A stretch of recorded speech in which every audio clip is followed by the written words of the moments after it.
Welcome to LGI online classes. आज हम पढ़ेंगे अर्थ के आधार पर शब्द। सबसे पहले अर्थ के आधार पर देखते हैं, दो प्रकार के हैं, सार्थक शब्द, निरर्थक शब्द। सार्थक शब्द भी आपके पांच प्रकार के हैं, एकार्थी, अनेकार्थी, पर्यायवाची, विलोम शब्द, समश्रुति, भिन्नार्थक शब्द। ठीक है। निरर्थक शब्द आपके सिर्फ एक सिंगल होता है, इसके कोई भेद नहीं है, लेकिन सार्थक शब्द के आपके 5 भेद हैं। ठीक है। अब सबसे पहले हम सार्थक शब्द के बारे में जान लेते हैं।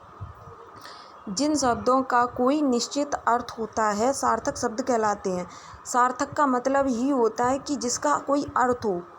ऐसा नहीं कोई भी शब्द लिख दो उसका कोई अर्थ ही ना हो तो वो शब्द निरर्थक हो जाएगा, वो सार्थक नहीं रहेगा। तो कोई निश्चित अर्थ होता है, ये तो हमारी परिभाषा हुई सार्थक शब्द की। अब आगे देखते हैं सार्थक शब्द के भेद। एकार्थी शब्द। ठीक है। सार्थक शब्द में सबसे पहले हमारे कौन से हैं, एकार्थी शब्द हैं। तो एकार्थी शब्द में देखते हैं सीधे सीधे। एकार्थी का मतलब होता है जिसका एक अर्थ हो। ठीक है, एक ही अर्थ हो, जैसे नदी, बर्तन, पेड़ आदि, इसका कोई दूसरा अर्थ निकलता नहीं है। ठीक है। अब देखते हैं नेक्स्ट अनेकार्थी शब्द। अनेकार्थी शब्द में जैसे अर्थ लिखा है, ठीक है, क्या लिखा है, अर्थ लिखा है, तीर लिखा है, अर्थ के 2 मतलब निकल रहे हैं। ठीक है, 2 अर्थ निकल रहे हैं, अर्थ के 2 अर्थ निकल रहे हैं। एक तो धन, अर्थ का मतलब धन भी होता है।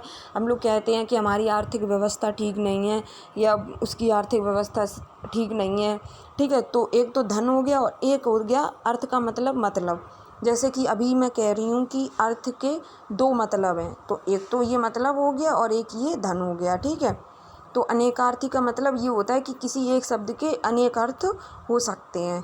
तीर दिया गया है, तो एक तीर होता है बाण और एक तीर का मतलब होता है किनारा। ठीक है। अब नेक्स्ट देखते हैं पर्यायवाची शब्द। जो शब्द एक ही अर्थ व्यक्त करते हैं। ठीक है, पर्यायवाची। पहले तो आप सभी ने, हमने भी पर्यायवाची पढ़े हैं, लेकिन इसकी आज डेफिनेशन भी देखते हैं। जो शब्द एक ही अर्थ व्यक्त करते हैं। उदाहरण में देखते हैं, जैसे पानी। जो पानी है हमारा, अब इसका पानी का मतलब इसमें पर्यायवाची दिए गए हैं इसके। ठीक है, पानी के पर्यायवाची दिए गए हैं जल। ठीक है, जल का मतलब भी पानी, वारी का मतलब भी पानी, अम्बु का मतलब भी पानी, मतलब एक ही अर्थ व्यक्त करते हैं। ऐसे शब्द वो क्या होंगे, हमारे पर्यायवाची। अब देखते हैं आगे विलोम शब्द के बारे में। विलोम शब्द का मतलब ये होता है विपरीत अर्थ।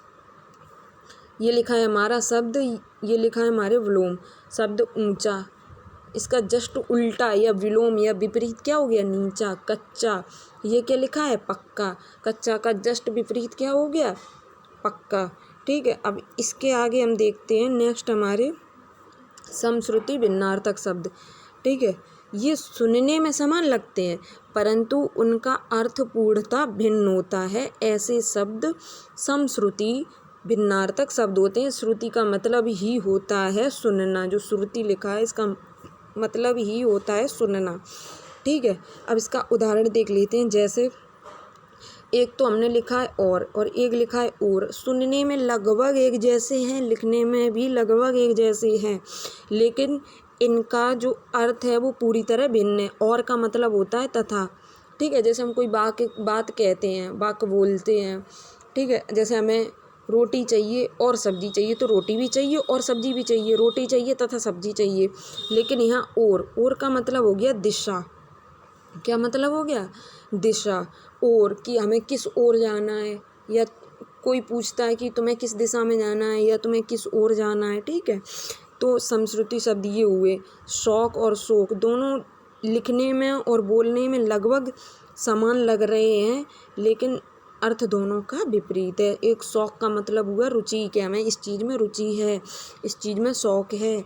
शोक का मतलब हुआ दुख, कि हमें किसी बात पे शोक जताना है या दुख प्रकट करना है। ठीक है, तो ऐसे शब्द जो सुनने में समान लगते हैं परंतु उनका अर्थ पूर्णतः भिन्न होता है।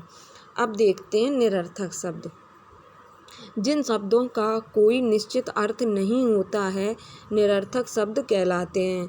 ऐसे शब्द जिनका कोई निश्चित अर्थ नहीं होता है, हमने सार्थक शब्दों में पढ़ा था निश्चित अर्थ होना चाहिए। ठीक है, निरर्थक शब्द का इसमें दे दिया गया है कि कोई निश्चित अर्थ नहीं होता है। जैसे कि इसमें दिया है जूता, अब हम लोग कहते हैं जूता वूता, चाय वाय। अब पूछ दो किसी से चाय पियोगे तो वो कहेगा नहीं चाहिए चाय वाय। तो हमारी ये जो शब्द है चाय तो हमारा शब्द है, चाय हमारा शब्द है, लेकिन वाय तो कोई शब्द है ही नहीं।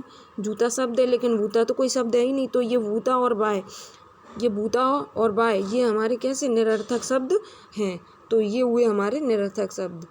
अब इसी के आगे का चैप्टर हम नेक्स्ट वीडियो में पढ़ेंगे। Thank you.